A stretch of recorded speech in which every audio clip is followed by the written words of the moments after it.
Welcome back to the State and Local Sports Show here with Mark Tennis, the co-founder and editor of CalHighSports.com. We're recording this on a Tuesday, the day after another amazing national championship football game between Clemson and Alabama. Clemson won this time. The top recruit from the state of California, Najee Harris, a running back from Antioch, recently announced he is indeed going to go to Alabama. There had been some questions for a while.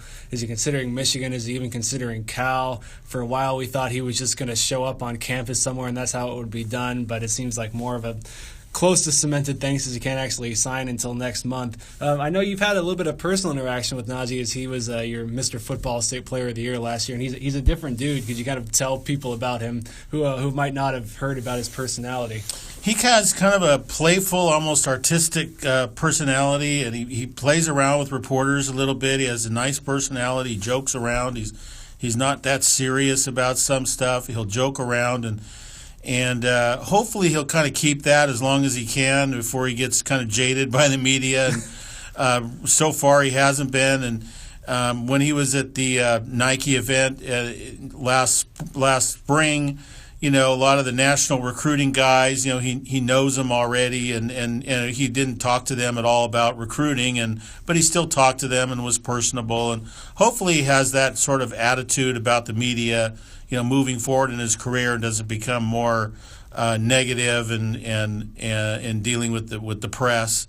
But we'll see. You know, the fact that he's going to Alabama is probably real good for his long-term career, because if he went pretty much anywhere else, he'd be the star right away and get a lot of carries.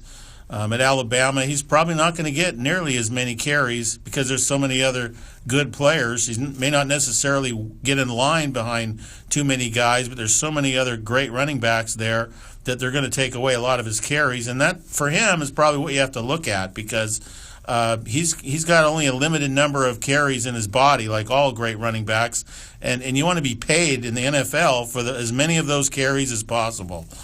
You mentioned his personality being a little different. It's nice to see that he doesn't have that kind of false bravado. And you mentioned being jaded by the media. That almost makes me think of another Bay Area running back in Marshawn Lynch, who is there's videotapes of him on, I think maybe Cal High Bay Area, whatever other sports show, when he was in high school, and even in Cal, just being gregarious, and then flash forward a few years at the Super Bowl, and he's just saying, I'm just here because I have to be. I'm just here because I'm paid. So hopefully that doesn't happen to Najee, too. Hopefully he keeps being able to have fun with it. Coming up on Saturday and then next Monday, the St. Mary's Girls Basketball MLK Showcase. This is an event that really packs in some of the best from not just California, but other states as well from time to time.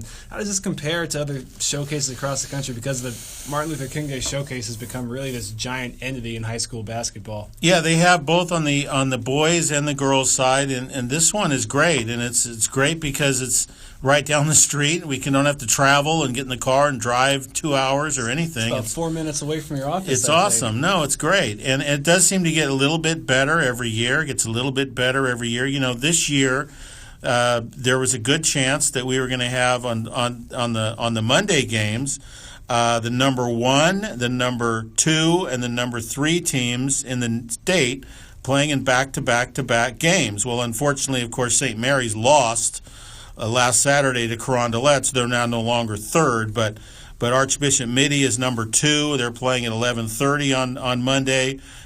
Clovis West of Fresno is number 1 and also number 1 in the nation, and they're playing at 1 p.m. on Monday. And then after that comes St. Mary's against Bishop Alemany, a pretty solid team from Mission Hills in the San Fernando Valley. So when you get those kind of matchups and that kind of hype you can build into your event, that's all good and great, and this one keeps getting bigger and better. Looking at some of those matchups, on Saturday we got St. Mary's against Centennial of Las Vegas, Nevada at 1 p.m., Lincoln against Bishop Alemany of Southern California, that's at 7 p.m., and that's on Saturday. On next Monday, we have St. Mary's against Alemany at 2:30, Lincoln against Fairmont Prep of Orange County at 5:30, Brookside Christian against Heritage at 8:30. Any of those particular matchups stand out to you involving our teams from Stockton here? Well, you know, this is St. Mary's event, and people are going to focus on St. Mary's the most, but this is a big weekend for Lincoln locally. Bishop Alemany, the team they're playing on Saturday, has been a very solid state top 20 team the last few years under their head coach, a really great guy named Brian Camacho. And then the team they're playing on on Monday, Fairmont Prep is probably pretty much unknown to everybody. They're from Anaheim, but they've actually been the number one team in Orange County the last couple weeks. Even they had a modern day, so they've had some very good wins to start the season. They're not at the level of St. Mary's, but that's a very solid program. And for Lincoln to get one of these two wins would be real big for that team. Another player to watch or that might not quite be ready yet is Najee Murray. She was a first-team All-Area guard last year, plays for St. Mary's. She's recovering from an ACL tear. I think she had spoken about trying to come back mid-January, which is, of course, a showcase. You wonder if you want to rush back an injury as tough as that. So something to watch. Not sure if she'll be suited up or not this weekend. Over on the boys' side, I'd say boys basketball around here, it's arguable, but I'd say Andre Kelly of Lincoln, probably the top boys basketball recruit from this county. He's got 5 West Coast offers, including UOP and Damon Stoudemire. As you look statewide, who are some of the biggest boys basketball recruits right now, regardless of their year in school? Well, I'll start with the juniors because Andre's a junior, and the top 2 juniors are one is in Sacramento in Roseville. Jordan Brown of Wood Creek High School, which is the number 1 team in Northern California right now, number 1 in the section. Won the Gridley tournament. He's been a 6'10", 6'11" center since his freshman year and very highly regarded nationally.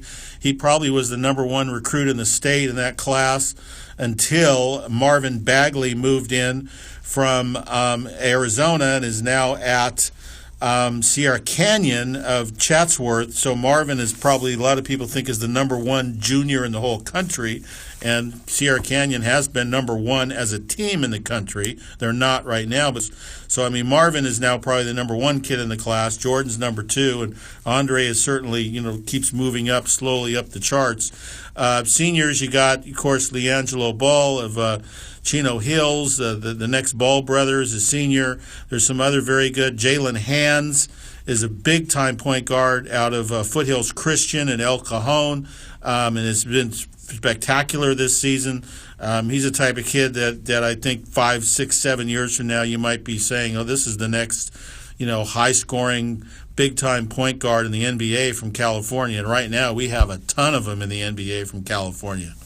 All right, over on CaliSports.com, the Gold Club membership, less than $20 a year, less than $2 a month, and we'll see you at the showcase. Mark, thanks for joining us. I will be there too. Thank you.